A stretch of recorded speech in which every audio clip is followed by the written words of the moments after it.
Alright, it's a battle against Mr. Ender, and he was bringing RU guys, and he said I could use whatever I want, so I decided to just not go on Smoggle and look at the tiers because they all suck, and grab some pokes which all suck anyway. So I kinda have OUs, and that's why I had the OU intro, but technically I already have an advantage using OUs. But anywho, looking at his team, I'm thinking he will lead with the Ladian because they do carry baton pass, whatever, and is naturally in the lead. Besides, I don't really see what else he wants to lead with, and it's not like I remember what team I brought anyway, so I'm not really sure what he'll think I will lead with, and therefore I can predict his lead based on that. And in fact, I don't even remember anything about this battle, even though it's my most recent battle, but that's the mark of a good narrator, not remembering anything about the battle and then narrating the battle and make it entertaining anyway. So kinda like Super Blah, except I'm not nearly as good as Super Blah, but whatever. Praising him is not gonna get me anywhere. So he does lead with this Ladian, which means I'm such a pro player and I should be on Smogon and such. And I lead with my Shedinja because I know aside from the aerial ace he can't touch me, and I don't really think that Ladian would have aerial ace because flying moves generally do suck unless it happens to be something like acrobatics with flying gem on an Archeops at full health. But other than that, flying type attacks are usually useless and therefore no one runs them. But I have to admit I played like a boss here with a lot of balls because this is Mr. Ender. You just can't predict him. You just have to see what he has and then look up the Cerebi page for all the things that Pokemon can learn, and then just sort of expect the worst to happen. And the worst there could have been aerial ace, but he doesn't have it. And it's also worth noting that my Shedinja is not Lumberry nor Focus Sash, so let me get a drink of Coke here. So any one hit will kill it. So anywho, I'm gonna set up my Starmie here, Stargazer. I admit this isn't really an original set, even though it might look like an original set.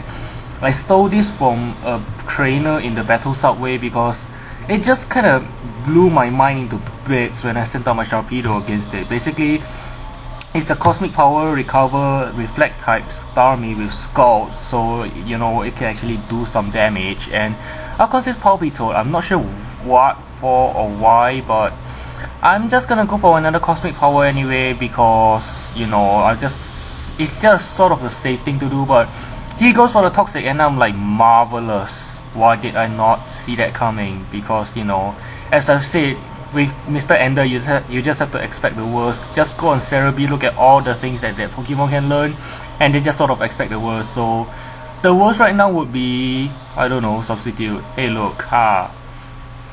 Although I am using my time rewinding powers as a narrator to cheat the system and make you look like, oh my god, sort of thing. I'm not even sure what the hell I'm talking about anymore. I for some reason my brain isn't working today, and instead of coffee I have Coke now,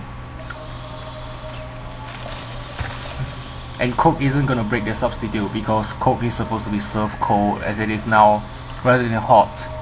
But I wasn't drinking Coke when I was battling anyway, neither is my Starmie, so I think I'm gonna GTFO here because, yeah. And I do think for quite a bit here on what to send out because I can't send out my Zoroark because my Shedinja is still on the last slot, I think. And the rest of my guys can't really deal with a specially defensive Seismitoad. And the only thing really that can take a Seismitoad is my freaking Sniper X, which will not appreciate getting Toxic at all because it's a Koi setting up set. And thankfully, for some reason, he doesn't go for the Toxic here and he just goes for the Drain Punch. But, whatever. If I get to break this up with no drawbacks, you know what, why question it? Because it's good for me, you know, ha.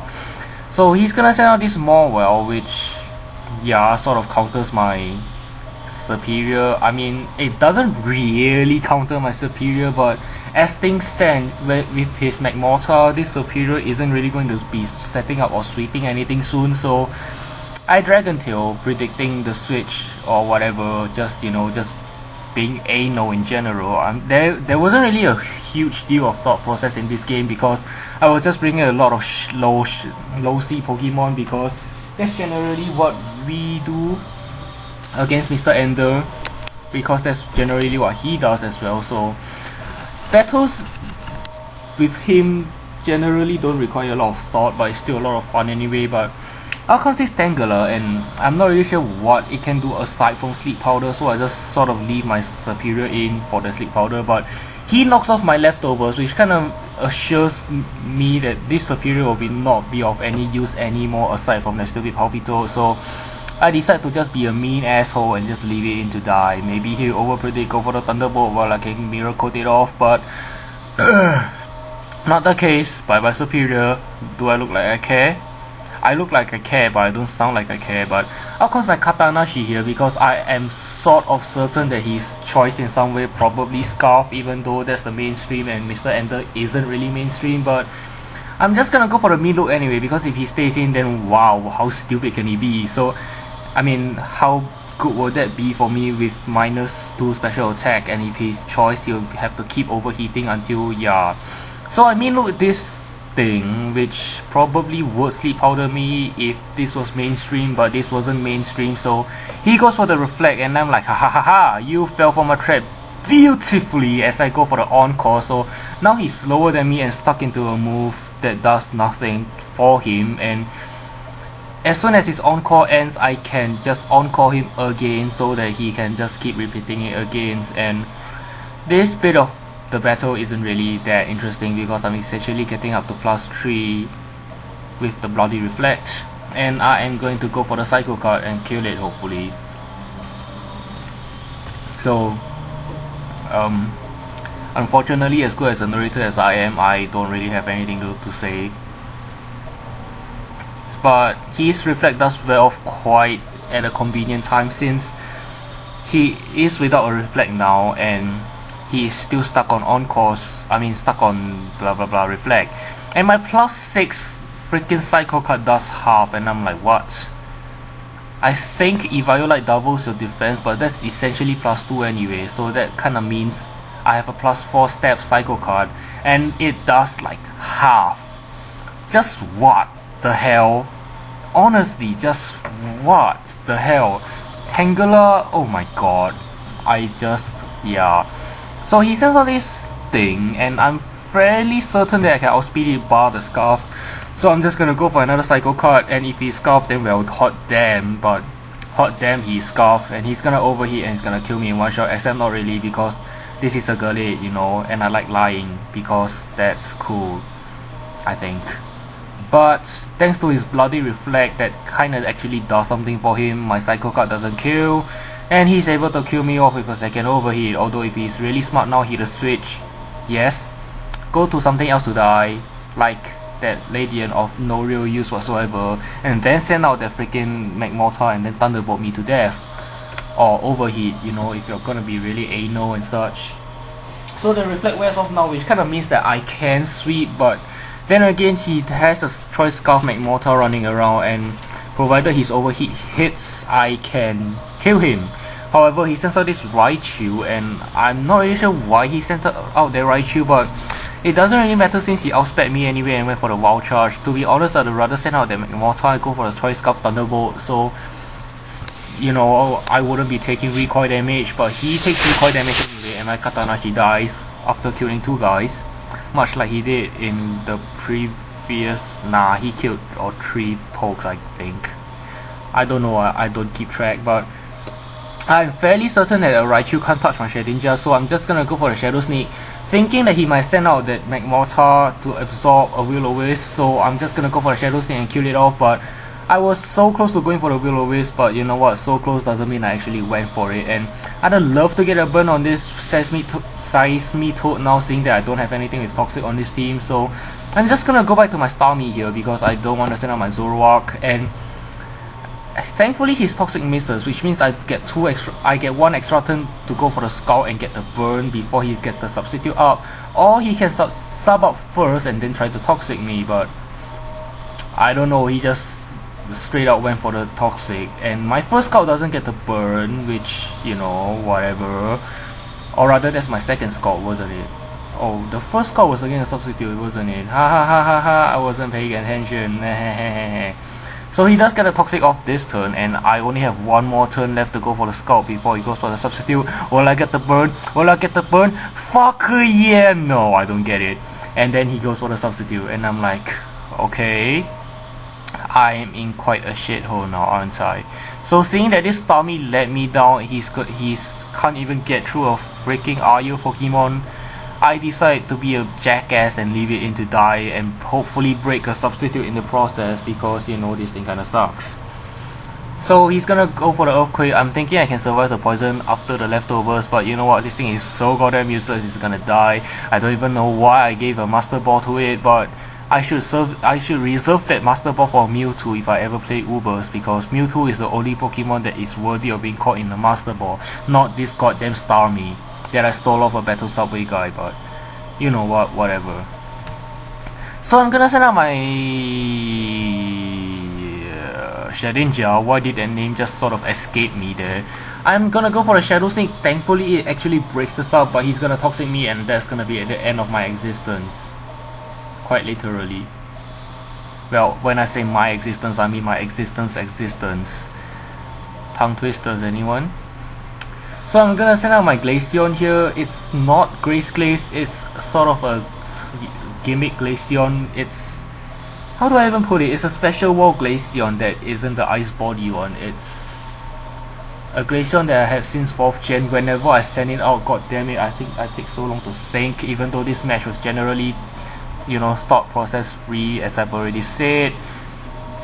Or you know, Wi-Fi will disconnect on us, like it has been for the last few battles. Ha, spoilers. Anywho, I'm gonna send out my Snowmelts here, or rather my Wall Glaceon, and I'm gonna go for the Yawn here. Hopefully he doesn't go for the substitute, but he doesn't, but he gets the bloody poison touch for this Drain Punch, and I'm like, seriously?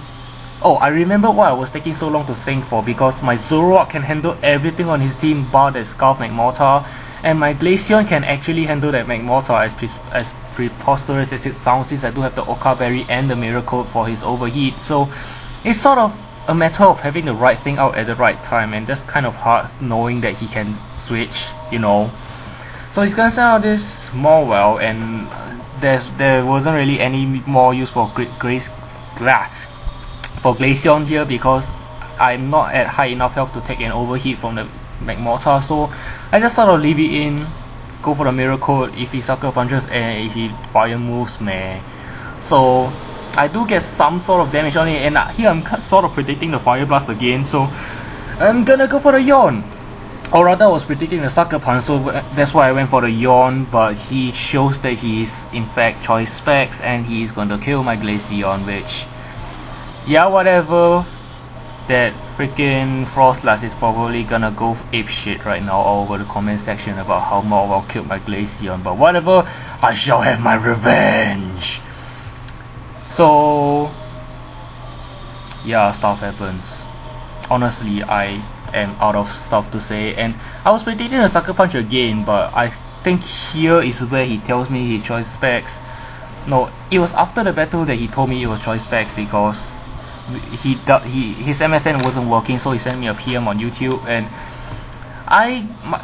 the Yawn actually pays dividends here, as he falls asleep, and basically I get a free substitute, and I get to kill off this Scarf Magmortar, which does look like the only thing that can prevent a Zoroark sweep from here on out. But he's gonna send out the Raichu later, which people will just pass off as the most useless, most evolved Pokemon ever. But here he shows me he has the freaking Life of Fake Out, and I'm like, seriously, man, seriously. So now I only have one attack left, and he has two Pokemon that I have to kill, so he has a 1-0 win with a sleeping Morwell at low HP. Oh, and I forgot there's freaking Seismitoad, which probably has the worst design ever in any Pokemon series ever, and I can't even begin to describe how much I hate it. But here's to a boring narration, but that's a very fun and good game, and MrAnder. We need to rematch sometime. Oh, hey, look, Wi-Fi. Ha ha ha ha ha ha. Didn't I tell you it disconnected earlier? You didn't believe me, right? Ah, good game and goodbye, dumbass.